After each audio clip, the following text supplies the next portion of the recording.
Hello friends, स्वागत है आप सबों का IBC एकेडमी पर। फ्रेंड्स, आज के इस क्लास में बिहार दरोगा के लिए प्रैक्टिस सेट नंबर 6 लगाने वाले हैं, जो कि एडुटेरिया पब्लिकेशन का है। आइए आज के इस क्लास के क्वेश्चन नंबर फर्स्ट को देखते हैं। सिमुक निम्न वंशों में से किसका संस्थापक था?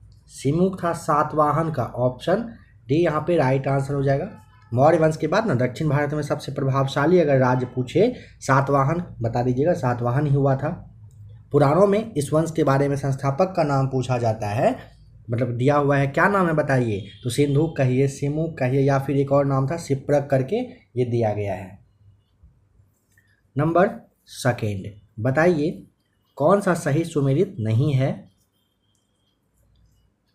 देखिए, उदयगिरी गुहा अभिलेख ना यहाँ पे आपको गलत दिया हुआ है। सबसे पहले इसे आप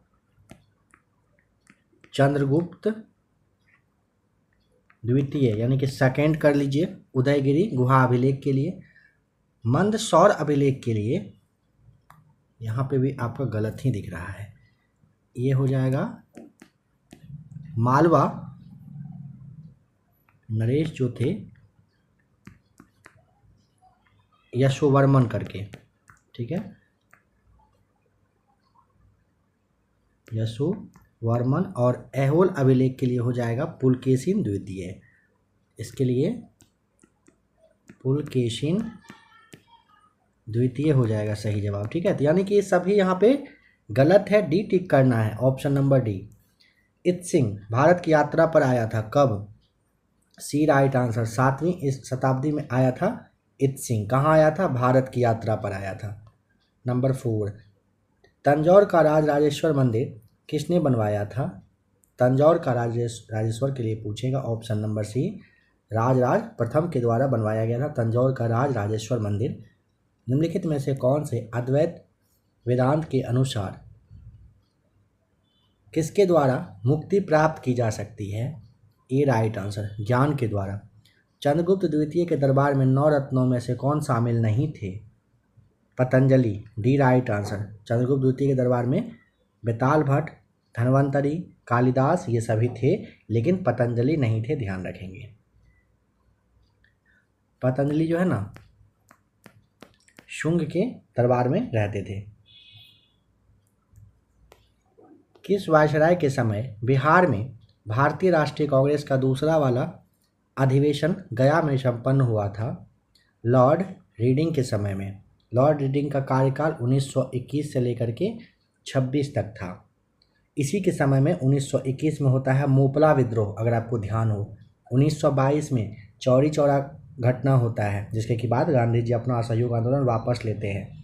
1923 में मोतीलाल नेहरू और चित्तरंजन दास ने इलाहाबाद में स्वराज पार्टी की स्थापना इन्हीं के समय में किया था, लॉर्ड रीडिंग के समय में। प्रमुख विद्रोह एवं उसके नेतृत्वकर्ता का सही मिलान बताइए, क्या होगा? देखिए,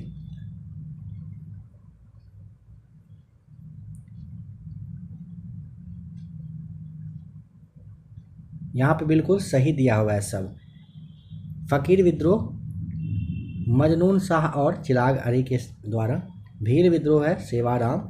चुआरू विद्रोह जो है दुर्जन सिंह, और चेर विद्रोह जो है भूषण सिंह के द्वारा। इसे आप जरूर ध्यान रखिएगा। पायका विद्रोह के लिए आपको जगबंधु ध्यान रख लेना है। अगर मोपला विद्रोह पूछेगा, कौन सा मोपला, तो अली मुस्लियार याद रखिएगा। अगर पाबना विद्रोह पूछेगा तो ईश्वर चंद्र राय और शंभूपाल करके थे, ये दोनों नेतृत्व करता रहे थे उसके। रैयतवाड़ी व्यवस्था के संबंध में कौन सा कथन सत्य है? देखिए, इसे मद्रास एवं बंगाल प्रेसिडेंसी के कुछ हिस्सों में पेश किया गया था। यह थॉमस मुनरो का मौलिक विचार था। करेक्ट, इस व्यवस्था में किसानों से हो जाएगा सीधा लगान लिया जाता था। इस व्यवस्था में किसानों को भूमि का स्वामी बना दिया गया था। बिल्कुल सभी सही है। ज्ञान बिंदु वाला जो एक लेटेस्ट वाला जो बुक आया था क्वेश्चन बैंक करके, क्वेश्चन बैंक वो कम है और स्टडी मटेरियल उसमें काफ़ी ज़्यादा दिया हुआ है। आप लोग अगर उसे नहीं देखे हैं, प्ले लिस्ट आकर चेक करिएगा, उस क्लास को देखिए। वहाँ पे काफ़ी अच्छे से डिस्कशन करके हर एक सवाल के बारे में बताया गया है। ये सारे सवाल भी काफ़ी ज़बरदस्त तरीके से बताए गए हैं। और आपको ध्यान होगा, जो रोशन सर हैं उनका कहना था 50% से ज़्यादा सिलेबस कंप्लीट हो जाएगा उसी बुक से। 50 क्या 60 से लेकर के 70% आप मान सकते हैं उसी बुक से कंप्लीट होगा। बुक ही इतना ज़बरदस्त है वो वाला, उसे ज़रूर देखिएगा। उसका भी क्लास कंटिन्यू अब आने वाला है। लॉर्ड माउंटबेटन को भारत का वायसराय कब नियुक्त किया गया था? देखिए, सत्ता मतलब लेने के लिए ना 24 मार्च 1947 को ना भारत का गवर्नर जनरल माउंटबेटन को बनाया गया था। ठीक है, इनमें से कोई ऑप्शन नहीं दिख रहा है, ऑप्शन डी आपको टिक करना होगा। महात्मा गांधी ने 1943 में मुख्य रूप से इन सब में से किसके लिए उपवास किया था? ए राइट आंसर, भारत छोड़ो आंदोलन के दौरान ब्रिटिश सरकार की हिंसा के खिलाफ विरोध प्रदर्शन के लिए महात्मा गांधी 1943 में क्या किए थे? उपवास किए थे। नंबर 12, असहयोग आंदोलन के कार्यक्रम में कौन सा कार्य शामिल नहीं था? सरकारी कामकाज का बहिष्कार करना था, सरकार को पुरस्कार लौटाना था, सरकारी शिक्षण संस्थानों का भी बहिष्कार करना था, संवैधानिक साधनों के माध्यम से स्वरोजगार प्राप्त करना, ऐसा नहीं था। डी हो जाएगा राइट आंसर। भारतीय संविधान में राष्ट्रपति द्वारा संयुक्त अधिवेशन निम्न में से किस विधेयक के संदर्भ में बुलाया जा सकता है? सवाल क्या कह रहे हैं? भारतीय संविधान में राष्ट्रपति के द्वारा संयुक्त अधिवेशन निम्न में से किस विधेयक के संदर्भ में? तो यहाँ पे साधारण विधेयक और वित्तीय विधेयक हो सकता है। पहला और तीसरा सही जवाब है, ऑप्शन नंबर आपको ए टिक करना होगा। वर्ष 1946 में गठित अंतरिम सरकार में कार्यपालिका परिषद के उपसभापति कौन थे? A right answer, JL Nehru, Jawaharlal Nehru साहब रहे थे 1946 में गठित अंतिम सरकार में कार्यपालिका परिषद के उपसभापति। भारत के मूल संविधान में राज्यसभा सदस्यों के लिए कार्यकाल निर्धारित किया गया था। देखिए, भारतीय मूल संविधान में ना राज्यसभा के सदस्यों के लिए कोई समय फिक्स नहीं किया गया था। इसे संसद को अपने खुद के विवेक पर कहिए कि छोड़ दिया गया था। 1951 में क्या हुआ था कि 6 वर्षों के लिए इसे फिक्स किया गया था। ऑप्शन तो आपको डी टिक करना होगा। मूल संविधान में राज्यसभा के सदस्य के लिए कोई टाइम पीरियड फिक्स नहीं किया गया था। निम्नलिखित में से किसमें भारतीय संविधान के अंतर्गत समान नागरिक संहिता का उपबंध शामिल है? डी राइट आंसर, नीति निर्देशक तत्व में। निम्नलिखित में से किस निकाय का भारतीय संविधान में उल्लेख नहीं है? कैबिनेट का है, वित्त आयोग का है, अंतर्राज्यीय परिषद का है, क्षेत्रीय परिषद का नहीं है। सी राइट आंसर होगा। उच्च न्यायालय के मुख्य क्षेत्राधिकार निम्नलिखित में से कौन सा नहीं है? बताएं।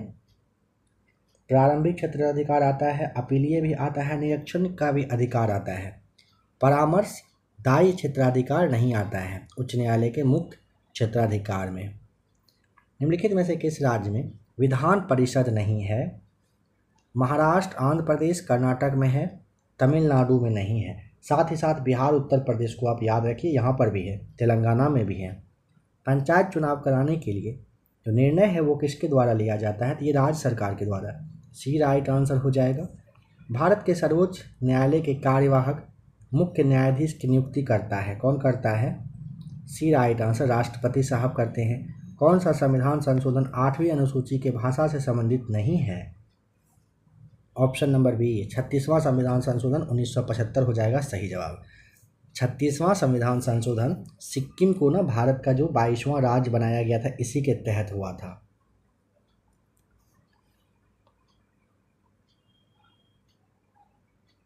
देखिए, 21वां है ना, इसे आप थोड़ा सा समझ लीजिए, अच्छा रहेगा।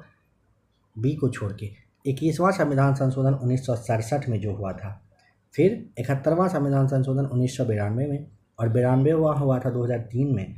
ये सभी ना भाषा से ही संबंधित था, जिसमें कि एक में सिंधी को, फिर कोकनी करके है, मणिपुरी है, नेपाली है, फिर तीसरे वाले में मैथिली, बोडो, संथाली, डोगरी भाषा को 8वीं अनुसूची में शामिल किया गया था।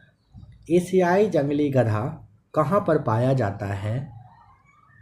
कच्छ के रण में, ऑप्शन सी राइट आंसर है। विश्व मौसम विज्ञान संगठन का मुख्यालय कहाँ पर स्थित है? जेनेवा में है, बी राइट आंसर। किस बायोम में सबसे कम तापांतर पाया जाता है? सदाबहार वर्षावन वायोम में, डी राइट आंसर है। निम्न में से किस शहर को निरंतर बहने वाले झरनों का शहर कहा जाता है? Kyoto, option B right answer हो जाएगा। निरंतर बहने वाले झरनों का शहर क्योटो, ये क्योटो है या फिर विक्टो करके कुछ है, इस तरह से है। सवाल है कि यह कहाँ पर है? यह इक्वाडोर में है। ठीक है। क्वीन ऑफ एड्रियाटिक किसे कहा जाता है? वेनिस।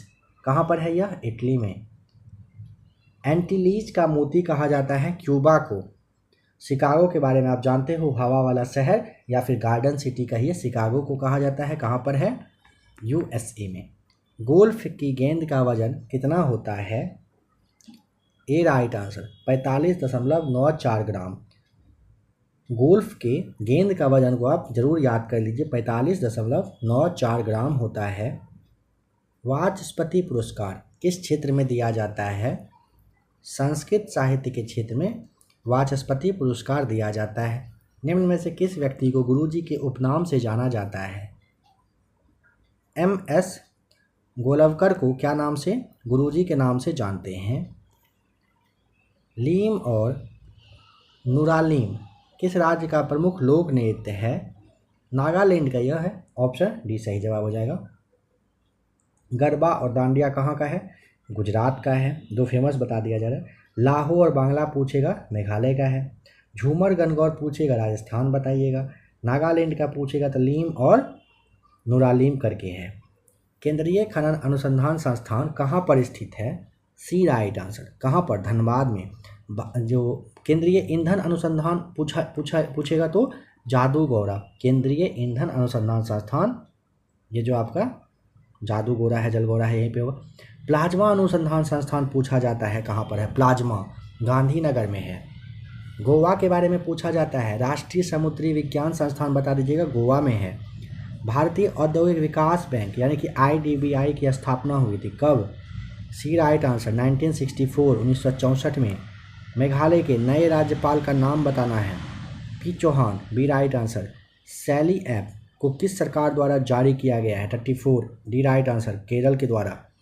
दस्तलिक 4 युद्धाभ्यास 2023 हुआ है, कहाँ पर? केरल में। यहाँ पे डी राइट आंसर हो जाएगा। एक मिनट, क्या कह रहे हैं? दस्तलिक 4 ना? नहीं, दस्तलिक 4 हुआ है उत्तराखंड। उत्तराखंड याद कर लीजिए, समझिए।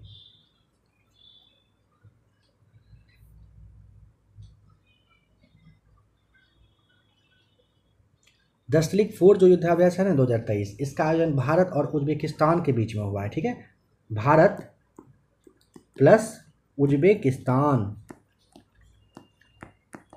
कहाँ पर हुआ है? उत्तराखंड में। इन दोनों के बीच में हुआ है।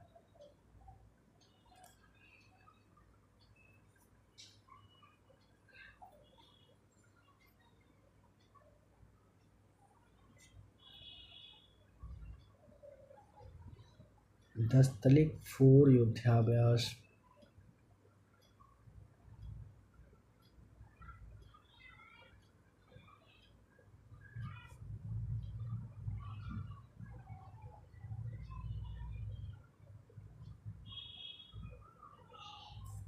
दस्तलिक 4 युद्धाभ्यास 2023 का आयोजन कहाँ पर किया गया? ये हुआ है जो आपका 2023 में इसका जो आयोजन है ना, ये आपका पिथौरागढ़ राजस्थान है, यहीं पर किया गया है। 35 का। नंबर 36 है, जल संरक्षण पर पहला अखिल भारतीय शिखर सम्मेलन का आयोजन नई दिल्ली में किया गया। इसका विषय क्या था? वाटर विजन 2047 रहा है। जल संरक्षण पर पहला अखिल भारतीय शिखर सम्मेलन का आयोजन नई दिल्ली में किया गया। इसका वाटर विजन 2047 रहा है। अर्जुन अवार्ड 2022 से सम्मानित श्री अमित का संबंध किस खेल से है? ए राइट आंसर। बॉक्सिंग से ये संबंधित हैं। राजा राम मोहन राय पुरस्कार 2023 से किसे सम्मानित किया गया? Option number B right answer. BK Prasad को। देखिए, राजा राम मोहन राय पुरस्कार 2023 किसे? बीके प्रसाद को दिया गया है। राष्ट्रमंडल खेल 2022 में सबसे कम उम्र के एथलीट का नाम बताना है। 39 का ए राइट आंसर अनाहत सिंह। किस खिलाड़ी के नाम पर रायबरेली स्थित हॉकी स्टेडियम का नाम रखा गया है? सी राइट आंसर रानी रामपाल के नाम पर रखा गया है। वर्ष 2023 में किसे एबेल पुरस्कार हेतु चुना गया?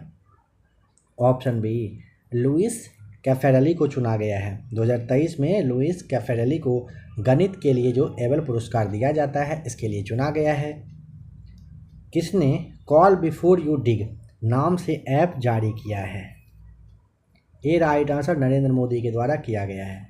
इसका जो संबंध है ना सड़क के खुदाई से है, इसे ध्यान रख लीजिएगा।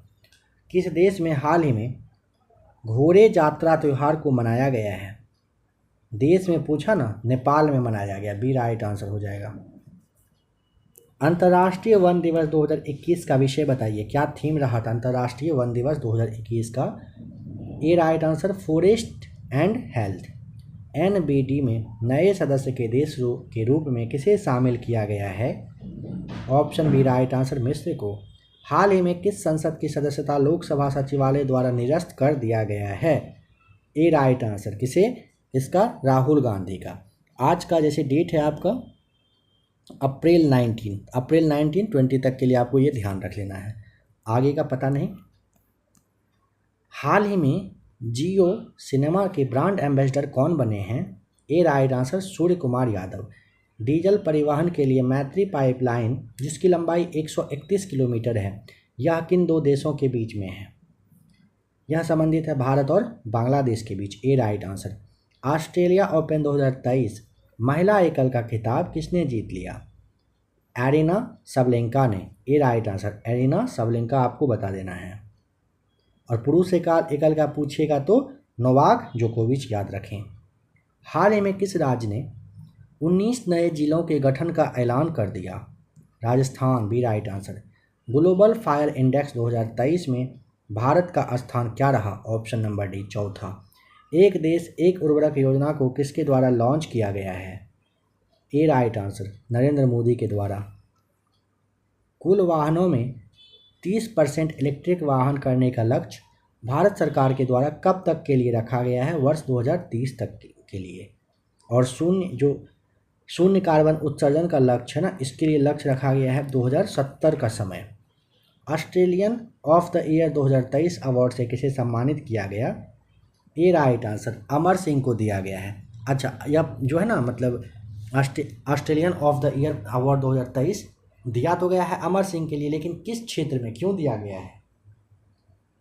तो प्राकृतिक आपदा वगैरह आता है ना, तो उसके क्षेत्र में इन्हें दिया गया है, आपदा में लोगों की मदद वगैरह करने को लेकर के। बोला टिनुबू कहाँ के नए राष्ट्रपति बने? नाइजीरिया के बने। बी राइट आंसर है बोला टिनुबू। विश्व की सर्वाधिक शक्तिशाली महिलाओं की सूची में कितनी भारतीय महिलाओं को शामिल किया गया है? ऑप्शन नंबर सी होगा 6 महिलाओं को। हाल ही में वाई के अलग का निधन हो गया, इनका संबंध किस क्षेत्र से था? ये अर्थशास्त्री थे, राइट आंसर हो जाएगा। एक प्रभावी कॉरियोलिसिस बल किस कारण होता है? 58 का सी राइट आंसर पृथ्वी के घूर्णन की वजह से होता है। सारगेसो सागर कहाँ पर स्थित है? सारगेसो सागर है उत्तरी अटलांटिक महासागर में है सारगेसो सागर। विश्व का सबसे ऊंचा ज्वालामुखी का नाम? ए राइट आंसर कोटोपैक्सी। विश्व का सबसे ऊंचा ज्वालामुखी का नाम कोटोपैक्सी बता दीजिएगा, ठीक है। अच्छा, कोटोपैक्सी कहाँ पर है, यह सवाल बन सकता है। इक्वाडोर में है कोटोपैक्सी। किन क्षेत्रों में मृदा क्षरण एक बड़ी समस्या है? सी राइट आंसर उष्णकटिबंधीय वन प्रदेश में। निम्नलिखित में से कौन सी श्रृंखला भारत में केवल एक राज्य में ही फैली हुई है? सतपुड़ा तो नहीं, अरावली में नहीं, अजंता। 62 का ए राइट आंसर। अजंता पर्वत श्रेणी कहाँ पर? तो महाराष्ट्र के बीच में कहिए, मध्य महाराष्ट्र में है। निम्नलिखित में से कौन ब्रह्मपुत्र की सहायक नदी नहीं है?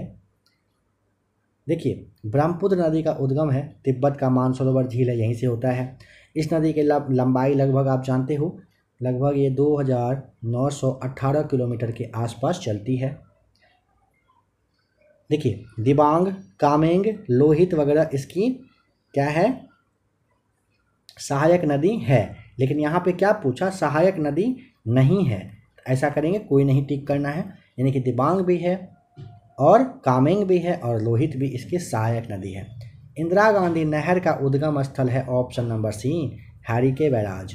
भारत में सर्वाधिक क्षेत्रफल में किस प्रकार की मिट्टी का विस्तार पाया जाता है? जलोढ़ मिट्टी हो जाएगा, सी राइट आंसर। निम्नलिखित में से ऑक्जेलिक एसिड का प्राकृतिक स्रोत क्या है? ए राइट आंसर हो जाएगा टमाटर। इमली के लिए प्राकृतिक स्रोत अगर पूछेगा तो अम्ल कौन सा होता है? टार्टरिक अम्ल। खट्टा दूध में लैक्टिक अम्ल। चींटी के डंक में फॉर्मिक अम्ल होता है। लुई पाश्चर को किस स्रोत के लिए जाना जाता है? लुई पाश्चर को हम लोग क्यों जानते हैं? ये ना रेबीज के टीके का खोज किए थे। ऑप्शन नंबर डी सही जवाब है। पौधों में ऊर्जा का अंतिम स्रोत क्या होता है? ए क्लोरोफिल हो जाएगा। निम्नलिखित में से किस पौधे में पादप काय के एक हिस्से से दूसरे हिस्से में जल एवं अन्य पदार्थों के संवहन हेतु विशिष्ट उत्तक मौजूद होते हैं? मार्सिलिया टिक करेंगे, डी राइट आंसर। पौध यहाँ पे देखिए निम्नलिखित में से कह रहा है कि किस पौधे में पादप काय के एक हिस्से से दूसरे हिस्से में जल एवं अन्य पदार्थ के संवहन हेतु विशिष्ट उत्तक मौजूद होते हैं? मार्सिलिया आपको यहाँ पे टिक करना है। चेचक जिसे स्मॉल पॉक्स कहते हैं, यह किस वायरस की वजह से होता है? यह होता है वेरिसेला की वजह से। चेचक किसकी वजह से? वेरिसेला की वजह से। अंडे को अंडाशय से गर्भाशय तक किसके द्वारा ले जाया जाता है? अंडवाहिका के द्वारा। अंडे को अंडाशय से गर्भाशय तक किसके द्वारा? अंडवाहिका के द्वारा। अस्थि कोशिकाएं एक हार्ड मैट्रिक्स में अंतः स्थापित होती है जो निम्न में से किसका बना होता है? बताइए। सी, ए और पी का बना होता है, मतलब कैल्शियम और फास्फोरस का बना होता है।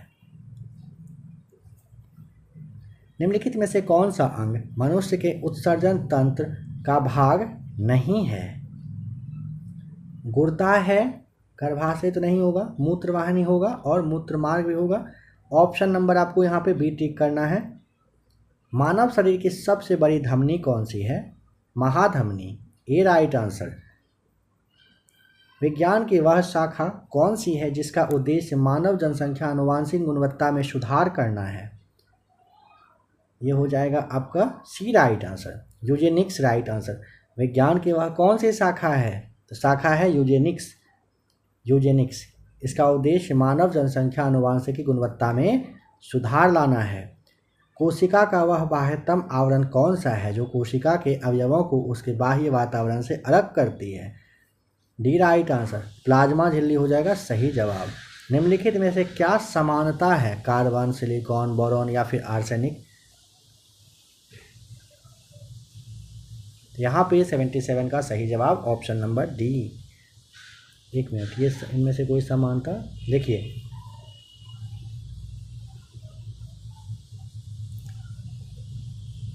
बी हो जाएगा। ये सभी गैर धातु हैं। क्या है? गैर धातु। देखिए कार्बन, सिलिकॉन, बोरॉन और आर्सेनिक ये सभी गैर धातु हैं जो कि तत्व धातु की ही तरह, तत्व धातु की तरह ये मतलब अगर पूछेगा व्यवहार करती है या नहीं तो व्यवहार नहीं करती है और ये अधातु कहलाती है, ध्यान रखिएगा। ऑप्शन बी सही जवाब है। गर्म करने पर कैल्शियम कार्बोनेट का कैल्शियम ऑक्साइड और कार्बन डाइऑक्साइड में अपघटन निम्नलिखित में से किस अभिक्रिया का उदाहरण है? तापीय अपघटन का अभिक्रिया का उदाहरण है, बी सही जवाब है। फिनाफ्थेलिन को सिरके में डालने पर घोल का रंग हो जाता है, कैसा? डी राइट आंसर, रंगहीन। निम्नलिखित में से कौन सा संतृप्त हाइड्रोकार्बन है? ए राइट आंसर, मीथेन। मीथेन क्या है? संतृप्त हाइड्रोकार्बन। सोने को तांबे के साथ किस लिए मिश्रित किया जाता है? ऑप्शन नंबर डी, सोने को कठोर बनाने के लिए। निम्नलिखित में से कौन सी धातु उभयधर्मी ऑक्साइड बना सकती है? ए राइट आंसर, Zn बना सकती है। Zn मतलब जिंक। जल शोधन के लिए निम्नलिखित में से किसका प्रयोग किया जाता है? बी राइट आंसर, एलम का। फिटकरी कहिए या फिर एलम कहिए, इसका यूज करते हैं। डाल्टन का सिद्धांत निम्न में से किस नियम पर आधारित था?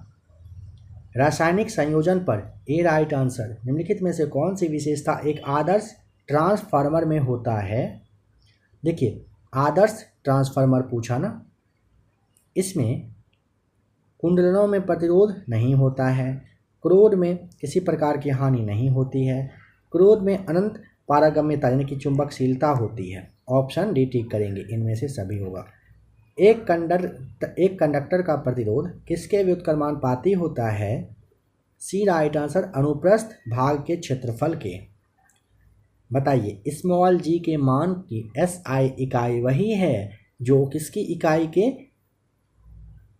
त्वरण यहाँ पे टिक करेंगे। स्मॉल जी के मान की SI इकाई वही है जो त्वरण हो जाएगा, त्वरण का बराबर होता है। ठीक है, गुरुत्वीय त्वरण जो स्मॉल जी है इसका संख्यात्मक मान भी कभी कभी पूछ लिया जाता है, तो 9.8 मीटर बता दीजिएगा। हवा की गति को मापने के लिए निम्नलिखित में से किस उपकरण का उपयोग किया जाता है? ऑप्शन बी, एनेमोमीटर का यूज करते हैं। यदि वायु प्रतिरोध को नगण्य माने तो मुक्त रूप से गिरते हुए पिंड की स्थितिज ऊर्जा और गतिज ऊर्जा का योग क्या होगा? स्थिर। Option C right answer. निम्नलिखित में से कौन सी ऊर्जा ऊंचाई के साथ बढ़ता या घटता है? स्थितिज ऊर्जा, सी राइट आंसर होगा। डेयरी में प्रयोग किए जाने वाले दूध से क्रीम को अलग करने की प्रक्रिया को क्या कहते हैं? अपकेंद्रीकरण। Option A right answer. Dairy में प्रयोग किए जाने वाले दूध से क्रीम को अलग करने की प्रक्रिया क्या कहलाता है? ऑप्शन ए अपकेंद्रीकरण कहलाता है। भारतीय बैंकों की विदेशों में सर्वाधिक शाखाएं किस देश में है? काफ़ी अच्छा क्वेश्चन है। ए राइट आंसर, यूके में है। यदि किसी मुद्रा का विनिमय मूल्य अन्य मुद्राओं की तुलना में जानबूझकर कम कर दिया जाता है तो इसे उस मुद्रा का क्या कहते हैं? इसे कहते हैं अवमूल्यन, सी राइट आंसर। सीमांत उत्पादकता के संबंध में कौन सा कथन सत्य है? ऑप्शन सी, यह शून्य हो सकता है, यह ऋणात्मक हो सकता है, दोनों हो जाएगा। 94 के बाद 95। किस पंचवर्षीय योजना का मूल उद्देश्य तीव्रतम एवं समावेशी विकास रहा था? सी राइट आंसर, 11वीं पंचवर्षीय योजना का रहा था। 96 आप इसे सॉल्व कर लीजिएगा। ऑप्शन नंबर आप यहाँ पे देखते चलिए, सी आ जाएगा राइट आंसर। 97 को सॉल्व करिएगा, ए आएगा राइट आंसर। 98 को सॉल्व करिएगा, बी आएगा राइट आंसर। 99 को सॉल्व करिएगा, ए राइट आंसर। 100 को सॉल्व करिएगा, ऑप्शन नंबर ए 3/4 हो जाएगा सही जवाब। तो फ्रेंड्स, आज के इस क्लास में एडुटेरिया पब्लिकेशन के प्रैक्टिस सेट नंबर 6 को आपने देखा। आशा करता हूँ क्लास अच्छा लगा होगा। आपके लिए और भी काफ़ी सारा क्लास अवेलेबल है, जिसमें कि NCERT सार संग्रह का क्लास है, उसे ज़रूर देख लीजिए। ज्ञान बिंदु का बायोलॉजी वगैरह का नोट्स है, उसे भी आप देख सकते हैं। काफ़ी ज़्यादा अच्छा है वो कहा जा रहा है आप लोगों को। आप लोग प्लेलिस्ट आकर चेक कर लीजिएगा। दरोगा की तैयारी कर रहे हैं, ढेर सारा क्लास है, क्लास को देखिए, अच्छे से तैयारी करिए।